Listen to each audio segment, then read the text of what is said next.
Our environment. So in this chapter, our environment, we are going to discuss about the various issues that are connected to the environment. So we know different things about our environment.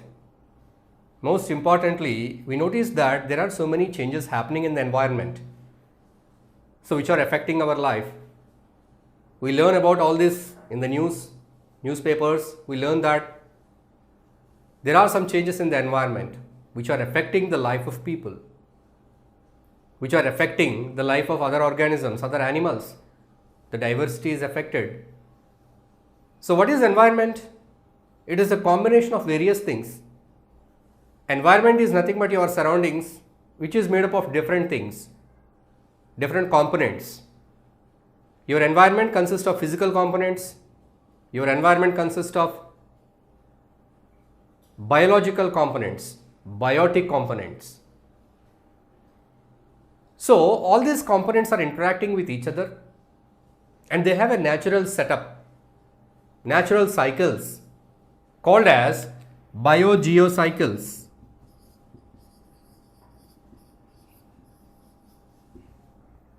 By which the materials present in one form or one component is transferred to another component.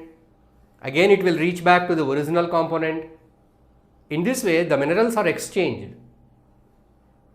The chemicals are exchanged between the earth and the surroundings. So this is all happens naturally.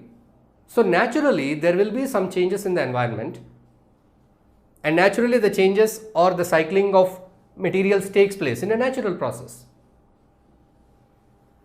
But that is by the human intervention, that is by the aggressive human activities towards the process of development. We are doing so many activities which are disturbing these cycles. What are they? Biogeocycles. So what it causes? This disturbance, it causes mainly one thing in the environment, that is pollution. Pollution means the natural state of a component is disturbed. The natural composition of air is disturbed. We are adding so many useless, poisonous gases into the air pollution. That means we are disturbing the natural percentages, natural composition, natural balance of that particular component. What is that component? Air. We are doing it by various activities. Burning a lot of fossil fuels in the vehicles, running so many factories to produce the goods. By all these ways, we are generating a lot of poisonous gases or waste gases into the air. We are releasing all these gases into the air.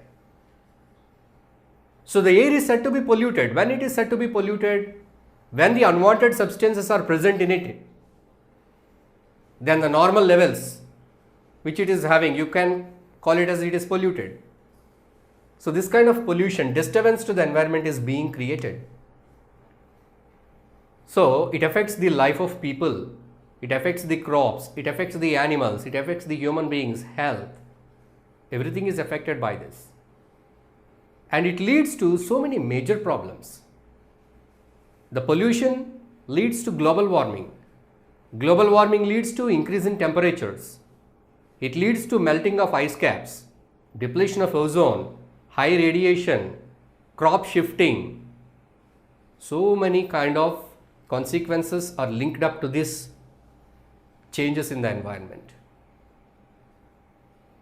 But as I told you, there are some changes in the environment which are naturally run by these biogeocycles. But these cycles are disturbed by our intervention. Now we are going to see how the human intervention, how the human activities are influencing the environment and what are its consequences. Now let us see the first one. The human activity that disturbs the environment, the major human activity is that adding waste to the environment. What is the waste? What does it mean? Waste is something which is useless, purposeless, which is thrown into the environment, which is naturally not a part of the environment. If it is a natural material, it can mix it in the environment. So we are throwing a lot of waste every day. You can check what kind of waste you are throwing in the garbage truck that comes to your house every day to collect the garbage. Your mother or you may be carrying the garbage bin, or the person may come, the municipality or corporation person may come, he may take the garbage bin and dump it in the garbage truck. So if you observe the garbage, what kind of things you find in them? You find in that fruit or vegetable peels,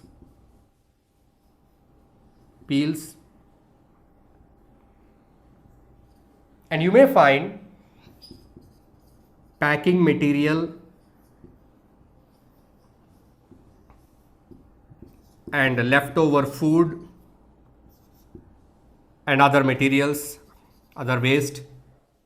So if you see what kind of waste you are throwing in the garbage bin, you may find some fruit peels, you may find some package material, you may find some food and other materials.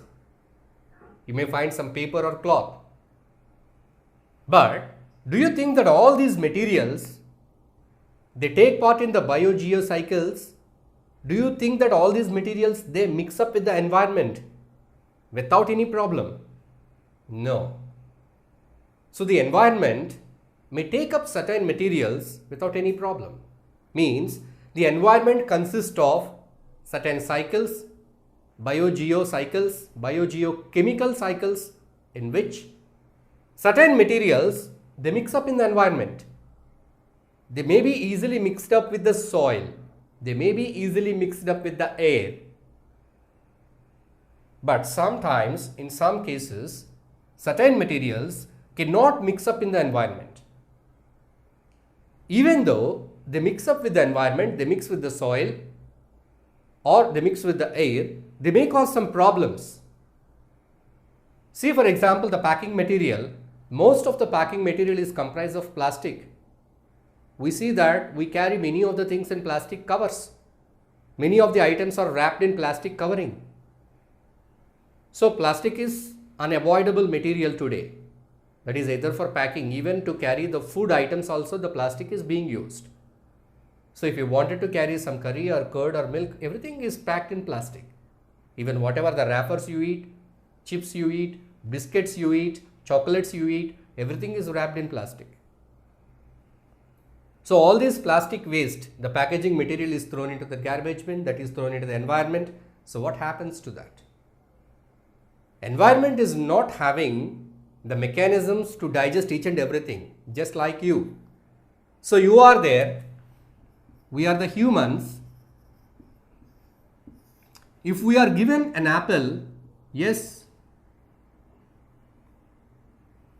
we can eat the apple, we can digest it. We can get energy out of the apple. How? Because we can digest it. For digestion, what do we have? Enzymes. And we have some biochemical cycles in our body. We have some biochemical cycles. So the biochemical cycles, with the help of these enzymes, they break down the apple into energy.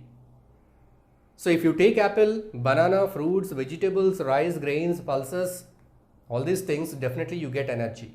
All these things are converted to energy with the help of enzymes, or they are present in your body. But if you are given a bit of wood, if you are given a bit of coal, if you are given a bit of stone to eat, can you get energy?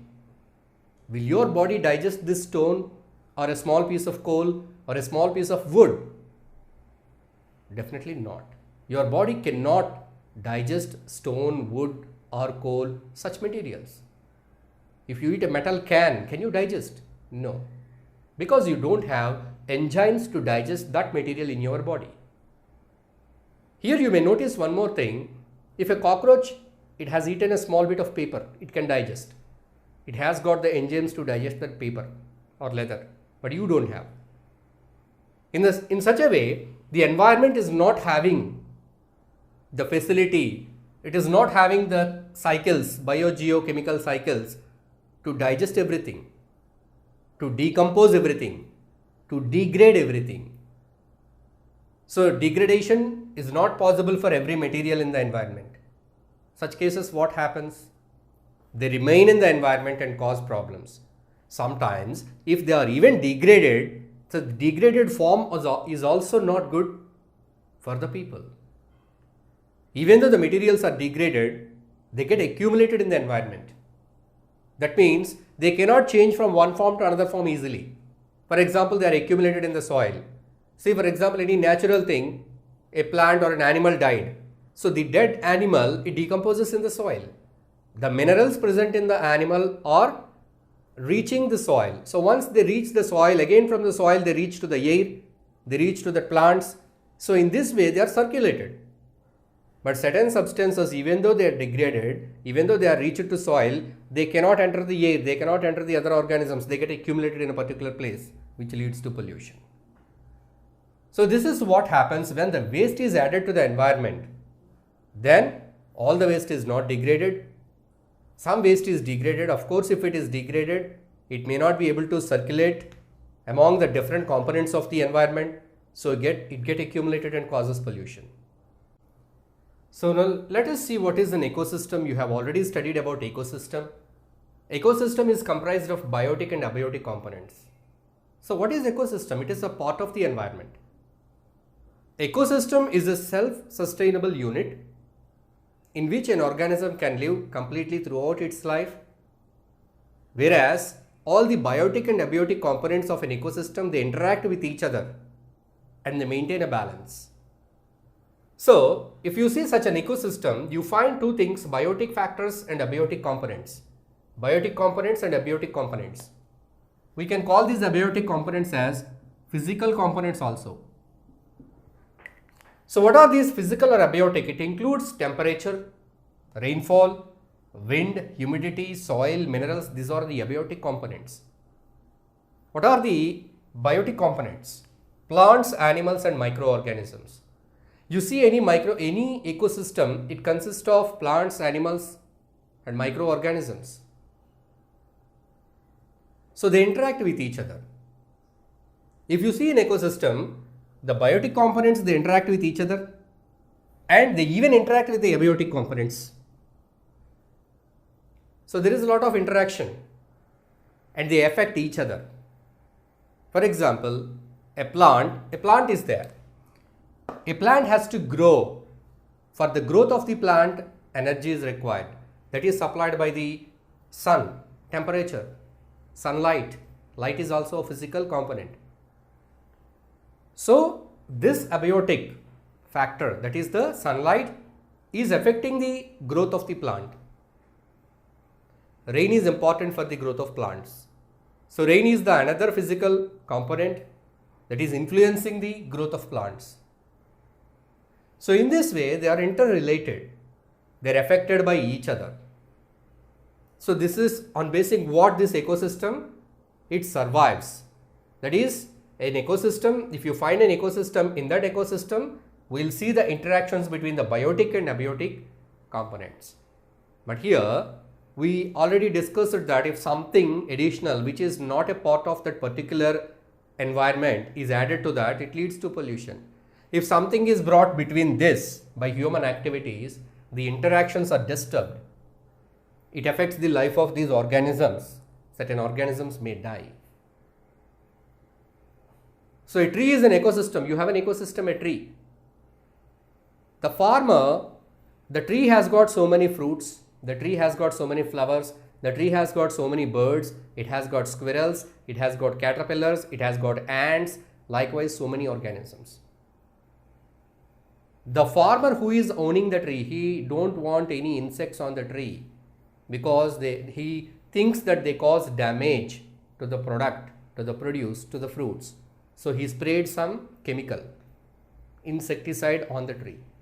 The insects died, but it causes a disturbance among the natural relationships between these biotic and abiotic components. It disturbs the natural relation between the biotic components. If the insects are destroyed there, some other organisms might have depended on that insects. So in this way, it creates a disturbance. So the disturbance in an ecosystem, that means the disturbance between the relationships between the biotic and abiotic components is done by human activities, that is by pollution. Now let us see what are these components in the biotic components, what are the plants, animals, how they are categorized there, how the energy relations are built up there in an ecosystem, and how the food relations are built up in this ecosystem. Let us see. So now in the biotic components, just we spoke about the different parts of the biotic components. Simply we told that plants, animals and microorganisms. So here, on basing the food relation, we can categorize the living organisms in the biotic components. So the biotic component, it includes the living organisms. Now here, categorize them according to the food relation or energy relation. So by that we can understand the relation between different organisms, the interdependence between different organisms in a better way by that categorization. So according to the food relations or energy relations or energy requirements, if you categorize that, the first category we talk about is producers. So producers are the part of a biotic component.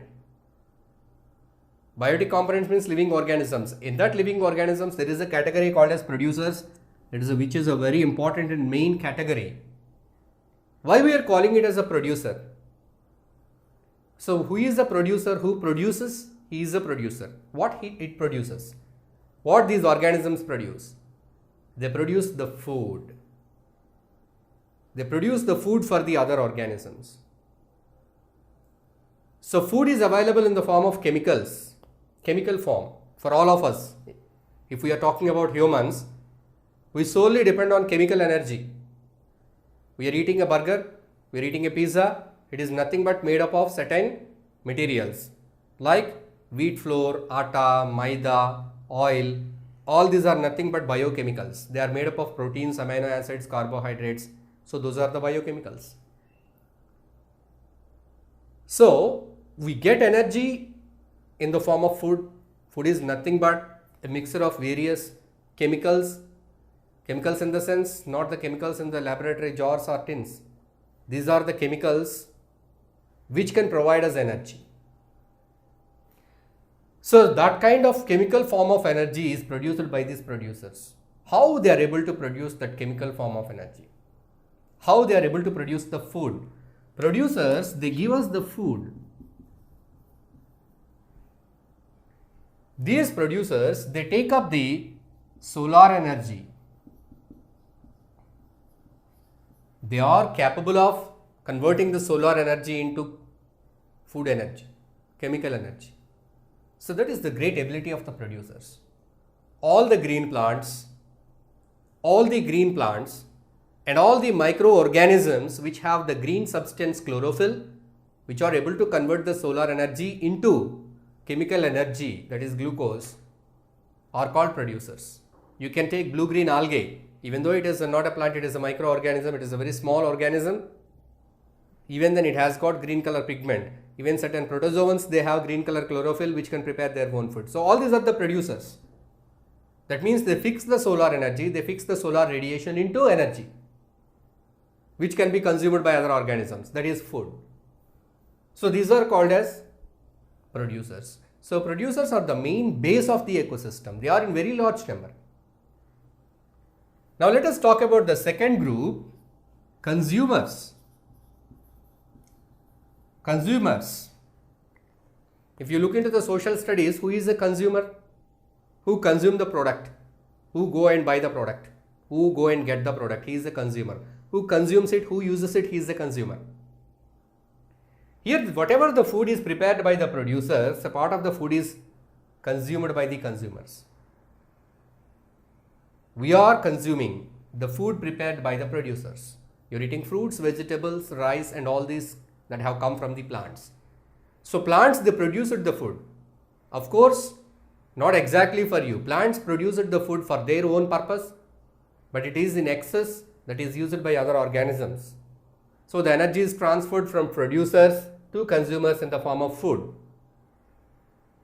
Again, in the consumers, there are so many levels: primary consumers, secondary consumers, tertiary consumers. Anyway, we will see that relation later. So, the second group is consumers. Consumers are the organisms which depend on other organisms for their food requirements or energy requirements.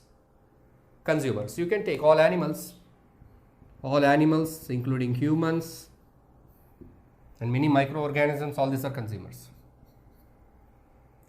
So, do we have any other category here? Already we spoke in the first part of this lesson, any materials added to the environment. What happens to the material? We discussed about adding waste to the environment. Among the waste what we have added to the environment, a part of the waste is degraded, mixed up with the soil. Say for example, fruit peels. You throw fruit peels in the soil. After a few days, you find that the fruit peels are mixed up with the soil. That means the fruit peels are decomposed, degraded. But if you throw a polythene paper, it doesn't mix up with the soil for a very long period. You can see still it is remain in the soil. That means the soil, it consists of certain group of organisms which can decompose the organic waste or bio waste. See, fruit peels, vegetable peels, paper, cloth, these kind of materials can be degraded, biodegradable materials. But how they can degrade? That is by the action of certain organisms. We call such organisms as decomposers. Decomposers, especially bacteria. Bacteria are called as decomposers because they decompose it. So whenever you leave some food item outside for 1 or 2 days, any cooked food item, you see that it gets spoiled. That means bacteria, fungus, they start degrading that. They start decomposing it. It is a very important natural process. If that is not done, the whole world will be full of waste. The whole planet is accumulated with a lot of waste. All the waste is not accumulated. The degradable part of the waste is degraded every time. That is by the action of certain organisms called as decomposers. So here we see 3 different categories: producers, consumers and decomposers.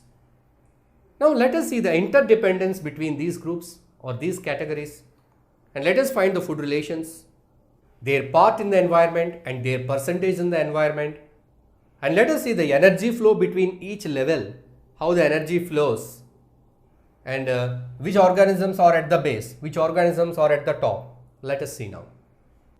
So now let us see the relation between various parts, various organisms of the biotic components. So we discussed that they are interdependent. Different organisms present in an environment are interdependent.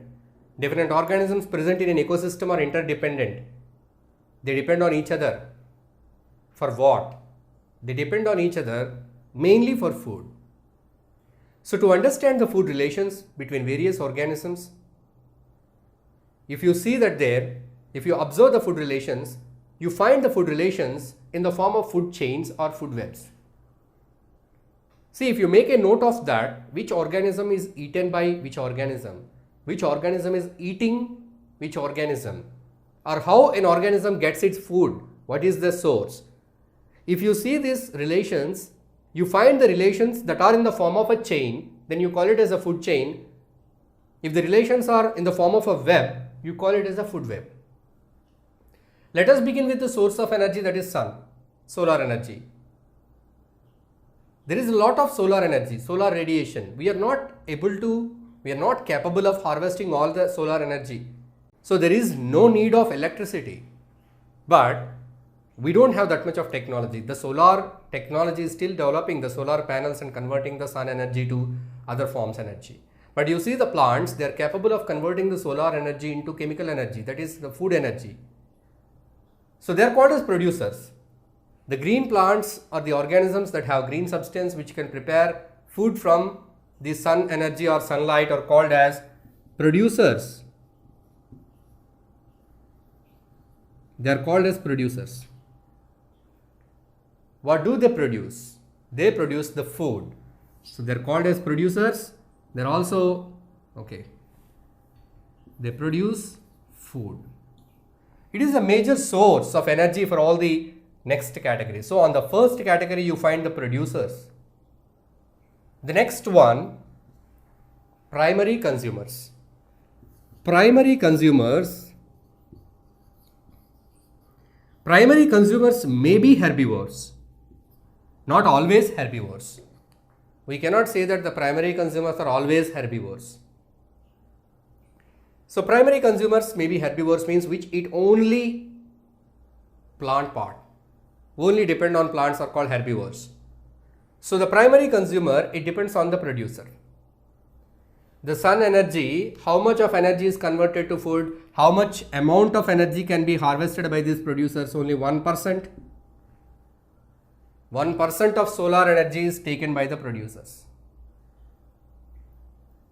So the producers, they produce the food that is taken by primary consumers. Primary consumers are dependent on plants. So here the energy transfer only 10%.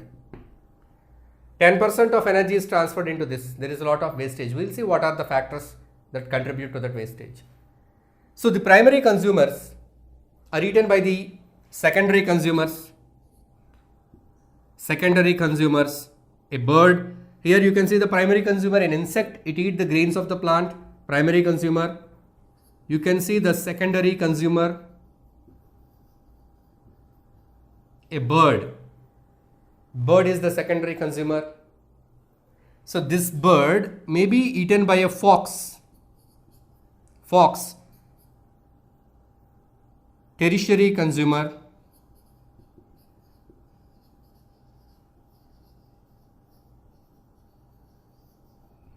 Tertiary consumer. So that is the next level. So here you see that 10%, it goes to 10%. So out of this 10, from this 10%, only 10% of energy is transferred. And if you see the number, the producers are in large number compared to the primary consumers. And if you compare the primary and secondary consumers, the secondary consumers are smaller in number compared to primary consumers. And if you see the trophic levels, the food pyramid, it just looks like this. The producers, they take part of the base. Here we can see that it is the more area compared to the each levels. So if you go from bottom to top, the bottom level is the biggest level, biggest trophic level, that is the producers are more in number in the environment compared to the primary consumers. Primary consumers take the second step, which are less in number compared to producers. And above the primary consumers, you find the secondary consumers, which are still less than primary. And if you go to the top, tertiary consumers are still less in number. You see, in a forest, the number of tigers is very less when compared to the grass or plants. So tigers are countable. You might have studied in your social studies in reserve forests and all, how many tigers are there. 500 tigers are there, 600 tigers are there, countable. But can anyone say that how many plants are there in a forest? So producers are in very large number, and the energy transfer from solar energy to the producer to the primary consumer, to the secondary consumer, to the tertiary consumer. In most cases, the tertiary consumers are carnivores. So in this way, the energy is transferred from one level to another level, and we call these levels as trophic levels, and this shows that pyramid, food pyramid. Now let us see food chain. Here we can see a food chain. See here, producer, a plant is being eaten by an insect, insect is being eaten by a bird, bird is being eaten by a fox. If you write all this, you can find like a chain. Of course, I have written it straight, but basically a food chain has to be written in the horizontal form. Let us write it and see. So let us see the food chains and food webs. So here is the food chain. Here we see different organisms. It has got some plants and some animals. Plant is eaten by insect. Insect is eaten by bird. Bird is eaten by a fox. Now you can find a relation here. Now the relation looks like a chain. Plant, insect, bird, fox. You see, deer is eaten by tiger. Plant is eaten by deer. Here you can find a chain. Plant, deer, tiger. But here both these chains are linked together. You see, one is common. Plant is common. That means Some of the organisms are not only a part of a food chain, they are part of more than one food chain. So it forms links between different food chains. This is one food chain, this is one food chain, both are linked here by plant. And see, the vulture may eat deer. The vulture may eat deer. And in the same way, here you can see ant eaten by frog or eaten by snake. This is a chain. Ant may eat plant. So here one more chain. Now, the frog may be eaten by bird. So frog is eaten by snake as well as by bird. So one animal or one organism of a food chain may be a part of another food chain also. So one organism can be a part of more than one food chain. It forms the links between the food chains, finally which forms a food web. You call it as a food web. So this way, bird can eat a snake. So here we can find the interrelation between the food chains. When it is like a web, you call it as a food web. So if you try to find the food relations between different components or different organisms of an ecosystem, you find them in the form of food chains or food webs. Now, let us see the disturbance caused in the environment. It disturbs our lives. We know that. We are discussing on the same issue. But how it is linked up to the food chains and food webs? Organisms are dependent on one another for their food requirements. So in this natural food chain or food web, if some artificial materials are entered by the human activities, so how they affect our lives?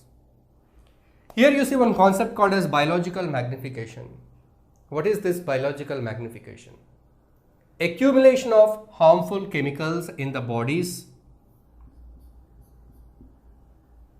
of some animals or humans is called as biological magnification.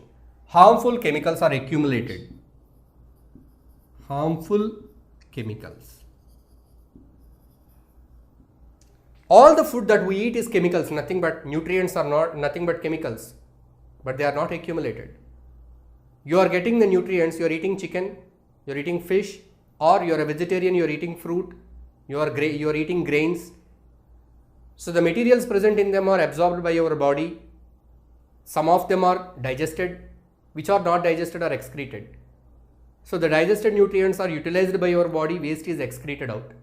You have mechanisms in your body, you have various biochemical reactions in your body, in which whatever the food we are taking, the food is properly utilized, unwanted materials are properly disposed. So by that your body is kept clean after using the food material or nutrient. But here, certain chemicals cannot be processed by your body. Certain chemicals cannot be digested nor filtered by your body. They get accumulated in various parts of your body, like fatty tissues and other parts. Certain chemicals get accumulated, leads to so many diseases like cancers and other diseases, which is a very major problem, threat to the life. So how the accumulation of harmful chemicals takes place in our bodies? You know the food chain, we get the food, we get it from a hen, from a chicken, you get it from a chicken, you get it from a chicken. So it might so the chicken has got harmful chemicals, it might got from the food, grains. So the grains have got these harmful chemicals, pesticides or insecticides. So how the grains have got? Because the plant is sprayed with such chemicals. Who is spraying? The farmers are spraying, because to protect the crop from the insects and pests, they are spraying chemicals. So these chemicals are absorbed by the grains. The animal that eats the grains, the harmful chemicals are transferred to the body of the animal. And this animal is eaten by human or some other animal. So the chemicals are transferred. So these plants and animals, they do not have the mechanisms to get rid of these chemicals, because they are non-biodegradable. Our bodies do not possess the enzymes which can break them into harmless form. Our bodies do not have that enzymes. Our bodies cannot break down the harmful chemicals into harmless chemicals. That is not achieved. So in the same form, in the same dangerous, harmful condition, they are transferred from one level to another level to another level. Finally, they get accumulated in the top level of the ecosystem. They are reaching us. So you have gone to the market to buy a fish. You don't know from where the fish has come. You don't know what kind of chemicals are accumulated in the bodies of fish. The researchers, they are doing a lot of research. They are doing so many tests to the food available in the market, and they are finding that many of the food items, even vegetables or any animal food like fish or chicken, if they test in the laboratories, they find that so many hormones are there, so many pesticides are there, so much of insecticides are there. That is the reason why all the people who are health conscious are turning towards organic. So we are going to the market and buying a brand which is named as organic, because organic, it shows that the food is grown in organic method by not using any artificial fertilizers, chemicals, but it is costlier when compared to the other foods, because chemical fertilizers and chemical pesticides, they are cheap. The process is simple, even though it is harmful. So the product cost is less. Everybody cannot afford to buy organic. So we cannot buy organic products. They may be of double cost. So you buy 1 kg of grains, 100 rupees, organic 200 rupees. So organic methods are time consuming, power consuming. So many people must be involved in that, very slow, product will be less. So by that the cost is more. So everybody is worried. We cannot test each and every time the food we are eating. You have gone to market and buy a fish. So you cannot test the fish whether how much pesticide it has got. At least you don't know the source from where it has come. So it is the part of the government to ban catching the fish of certain areas where it is polluted water, likewise. So by that, at least to some extent, it can be, the health of the people can be saved. Anyway, the disturbance in the environment, it leads to such consequences. This is an example, the biological magnification. Even the fruits and vegetables, many chemicals are sprayed onto them. So the peels of the fruits and vegetables absorb the chemical. You cannot remove the chemical simply by washing. Just you wash under the tap with bare hands. Do you think it will remove? Many of the fruits, vegetables are eaten along with the peel. The peel might have absorbed the chemicals, pesticides. Many of the fruits, we don't cut the peel. Guava, we don't cut the peel. We don't remove the peel. Gourds, we cut and we cook with the peels. That means we are consuming the harmful chemicals which get accumulated in our bodies, like various parts like kidneys and liver. When they are accumulated in large number, they cause very dangerous health conditions. How do our activities affect the environment? In the before session, we discussed about the biological accumulation of harmful chemicals. So that is one of the impact of the human activities and how it affects the environment. In the same way, you see that how do our activities affect the environment? The main important thing discussed here is that ozone depletion. What is ozone? Why it is important? Ozone depletion. Ozone is a kind of molecule which is comprised of oxygen atoms. Basically, oxygen molecule is O2. This is oxygen. But ozone is O3, which consists of 3 atoms of oxygen. Where is this ozone present? If this is the Earth, at the higher level of the atmosphere, so Earth is surrounded by atmosphere, at the higher level O3 is found, ozone is found. So how the ozone is formed?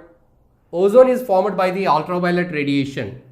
The radiation that it reaches the Earth, it passes through this ozone. Here, this ultraviolet radiation, the higher energy part of the ultraviolet radiation, it splits the oxygen into oxygen atoms. The oxygen molecule is split into oxygen atoms. The oxygen atom combine with oxygen molecule to form ozone. O plus, O2, O3. That is by the action of ultraviolet radiation. So this ozone, it protects the earth from the direct radiation. So by that the temperature is maintained well. The harmful effects of the radiation are not there on the earth because due to the presence of ozone, but the level of ozone is getting depleted. From in the period of 1980s, it was observed that the percentage of ozone is getting depleted, especially near the polar caps.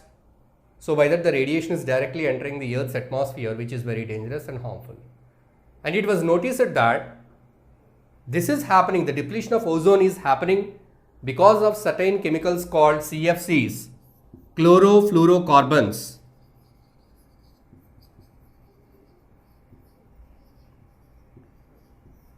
Which are highly reactive with the ozone molecules. Basically, ozone is a neutral and stable substance, but it is reacted with these compounds. So these compounds are used in refrigerators and aerosol sprays. So when these chemicals are released into the atmosphere, they reach the top parts of the atmosphere and they react with the ozone. So it leads to the depletion of ozone. So there were certain ban and norms were kept on this usage of CFCs, ban of usage of CFCs in various materials or in products. So by that they reduced the usage of such materials which are causing damage to the ozone. So this is one example, ozone depletion. So the greenhouse effect is caused, the pollution, air pollution is caused, soil pollution is caused, water pollution is caused. So everything is disturbed. As we discussed, the bioaccumulation, accumulation of pesticides in the bodies of living organisms. So everything is caused because of the human activities. So human activities are mainly aimed for progress, development, providing basic amenities to the peoples, providing comfort and luxury to the human life. But in that intention, we are not properly thinking proper solutions to the consequences. We are not completely discussing the consequences. We are not taking the proper measures about the consequences that occur due to the activities. So we don't want to sacrifice that. We don't want to decrease the amount of progress in terms of these consequences and other effects. We want it to be the progress in a very high rate, at a very high speed. But at the same time, there should be concern about the other things which are happening to the environment. Otherwise, they may lead to very dangerous conditions in which we cannot continue our life.